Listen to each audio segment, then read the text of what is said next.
Halo teman-teman yang berbahagia, berjumpa kembali dengan Dr. Andri, spesialis kedokteran jiwa dari Rumah Sakit EMC Alam Sutera Tangerang. Teman-teman mungkin banyak di antara teman-teman yang masih dalam proses perbaikan ya, mengalami kecemasan yang bertahun-tahun mungkin dialami dan baru saja menyadari bahwa kondisi ini sebenarnya bisa diperbaiki. Kemudian saat ini sedang menjalani pengobatan. Tentunya saya ingin mengharapkan teman-teman mematuhi proses pengobatan tersebut. Kalau ragu, jangan tanya ke media sosial atau ke orang yang tidak kompeten, tapi tanyalah ke dokter ataupun ke dokter lainnya yang punya kompetensi sama. Jadi bagian dari proses penyembuhan memang tidak selalu mulus ya. Jadi teman-teman boleh aja sih meminta pendapat dari orang lain ya. Dalam hal ini adalah dokter spesialis kedokteran jiwa yang lain. Kalau teman-teman merasa tidak ada perubahan nih di dalam proses pengobatan. Namun saya ingin mengomentari sebagian komentar dari teman-teman yang seringkali saya baca dan sedikit banyak menggelitik, dalam artian membuat saya ingin berkomentar terkait dengan hal tersebut, yaitu terkait bahwa teman-teman sering menuliskan, saya sudah berobat selama 1,5 tahun, 2 tahun, tapi tidak sembuh. Nah ini menarik nih, karena saya bingung gitu jadinya. Kalau teman-teman bilang nggak sembuh, tapi kok membiarkan teman-teman makan obat sampai 2 tahun. Yang sering kali ketika saya didatangi oleh pasien yang pernah berobat ke dokter jiwa sebelumnya adalah sebenarnya mereka itu sembuh, ya, sembuh kalau makan obat. Kalau mereka tidak makan obat, ya, mereka kambuh lagi. Jadi, kalau kita melihat hal seperti ini, yang kita perlu perhatikan adalah ternyata pengobatan itu seperti seolah-olah tidak bisa lepas dari diri teman-teman. Dan mungkin ini yang teman-teman khawatirkan. Namun demikian, mengubah persepsi kita ternyata lebih sulit daripada sekedar makan obat. Makanya kalau saya di dalam praktek, ketika saya mengevaluasi berbagai jenis pasien yang datang, yang sudah dalam proses pengobatan dulunya, selalu saya melihat bahwa tidak mudahnya membantu diri sendiri melewati perbaikan.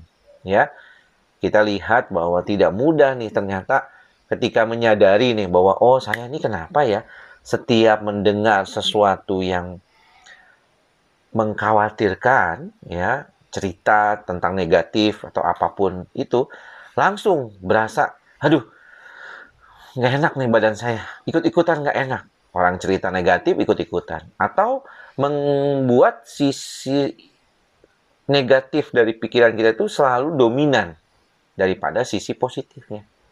Maka daripada itu di dalam buku Declutter Your Mind ini ya, yang sering menjadi rujukan saya kalau saya ngomong di teman-teman terkait dengan bagaimana kita membereskan lah otak kita itu supaya nggak penuh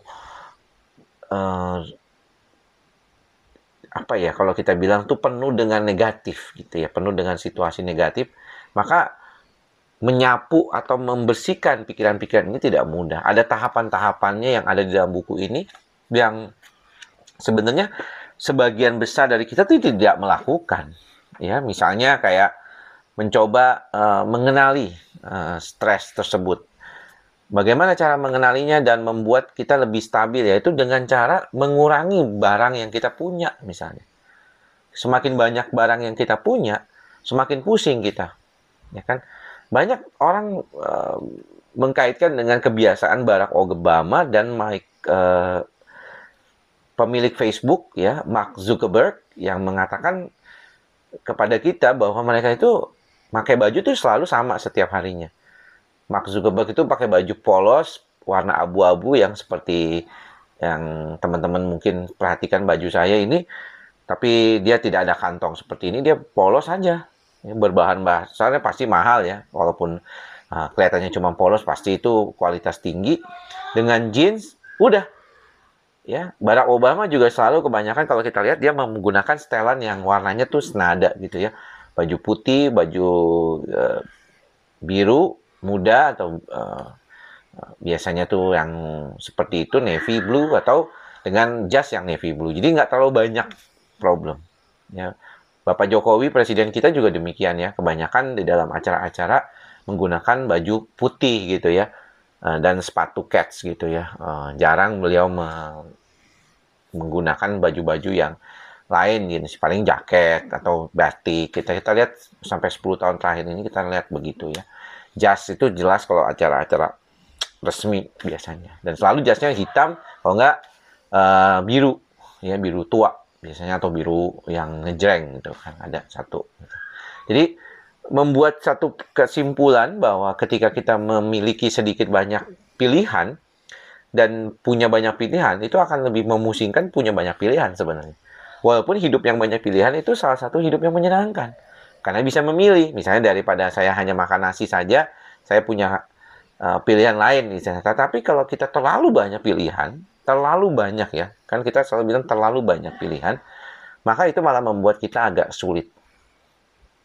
Maka daripada itu, saya bilang sama teman-teman, jangan terlalu banyak informasi yang teman-teman dengar ya dari berbagai macam literatur ya, baik literatur di kita lihat di googling ya atau di informasi yang lain. Karena kalau literatur itu terlalu aktif ya teman-teman tuh kebanyakan masukin semua gitu ya, ya lama-lama pusing sendiri teman-teman gitu. Too much information, too much stuff, kebanyakan barang, kebanyakan informasi akan membuat kita makin cemas. Karena kita kan berusaha untuk bagaimanapun membantu diri kita jauh lebih stabil. Ya, kita kadang-kadang bingung bagaimana caranya mengatasi tanpa obat. Ya, itu kan pikiran kita tuh. Tapi kita sendiri nggak menyadari bahwa ternyata menggunakan penggunaan obat ini sendiri juga akhirnya menjadi pilihan yang utama. Karena kalau nggak pakai obat, agak sulit gitu. Jadi ini yang mungkin perlu teman-teman perhatikan.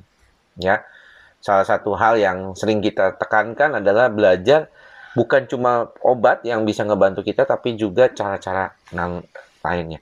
Tapi cara-cara yang itu harus dilakukan secara terus-menerus. Tidak bisa misalnya hanya baca buku, terus kemudian udah gitu selesai, nggak bisa ya. Pastinya harus diulang, dibaca kembali. Saya sendiri sebagai praktisi juga masih terus mengulang hal tersebut. Sama kayak kita belajar mantra. Mantra kita bersama, ikhlas, sabar, dan sadar. Bukan cuma diomongin, tetapi juga diulang, dilakukan terus-menerus supaya jadi lebih baik lagi. Oke, teman-teman, mudah-mudahan apa yang saya sharing kali ini bermanfaat buat teman-teman. Dan semoga kita semua berbahagia. Semoga semua makhluk berbahagia. Jangan lupa latihannya. Sampai ketemu lagi di lain kesempatan. Salam sehat jiwa. Bye-bye.